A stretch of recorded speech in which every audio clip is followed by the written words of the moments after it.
नागपुर में चुनावी माहौल के बीच मुख्यमंत्री देवेंद्र फडणवीस ने जोरदार चुनावी हुंकार भरी है। सीएम फडणवीस ने कहा, रंग रूप मत देखिए, सिर्फ कमल को देखिए। जो भगवान नागपुर में फहराएगा वही मुंबई में भी लहराएगा। इस चुनाव में जीत हमारी ही होगी। उन्होंने कहा कि केंद्रीय मंत्री नितिन गडकरी के नेतृत्व में नागपुर महानगर पालिका में भारतीय जनता पार्टी पिछले सभी रिकॉर्ड तोड़ देगी। वहीं विरोधियों पर हमला बोलते हुए सीएम फडणवीस ने कहा कि विपक्ष केवल भाषणबाजी कर रहा है, उन्होंने कभी विकास का काम नहीं किया। नेक्स्ट, भारतीय जनता पक्षाच्या महायुतीच्या आमच्या उमेदवारांच्या समर्थनार्थ आज रोड शो आयोजित करण्यात आलेला आहे।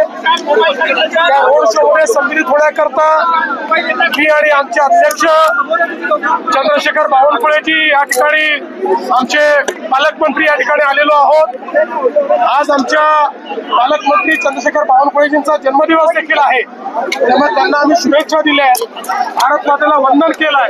आणि आता आमचे शहर अध्यक्ष दयाशंकरजी तिवारी यांच्या नेतृत्वात हा रोड शो आम्ही सुरू करतो। प्रचंड मोठा रिस्पॉन्स सगळ्या महाराष्ट्रात महायुतीला पाहायला मिळतोय। काय चित्र अपेक्षित आहे तुम्हाला? मला असं वाटतं जनतेने निर्णय केलाय, जनतेच्या मनात महायुती आहे। महायुती प्रचंड या ठिकाणी जागा घेऊन निवडून येणार। नागपुरात किती जागा जिंकणार? आता 24 मतदार तुम्ही पुढे नका येऊ, आम्ही पडूया की नागपूरला आमचा मागचा रेकॉर्ड आम्ही सोडू।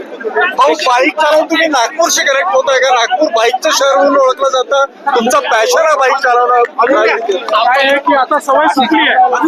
वर्ष इथल्या प्रत्येक गल्लीत मी बुलेट घेऊन फिरायचो, आता गेले काही वर्ष बुलेट वगैरे चालवणं सोडलंय, त्यामुळे निश्चितपणे त्याची आवड आहे, पण आता सवय तुटली आहे। काय शिवाजी पार्कच्या ऐतिहासिक सभेनंतर मुंबई आत्मविश्वास पहिल्या दिवशीपासून आहे।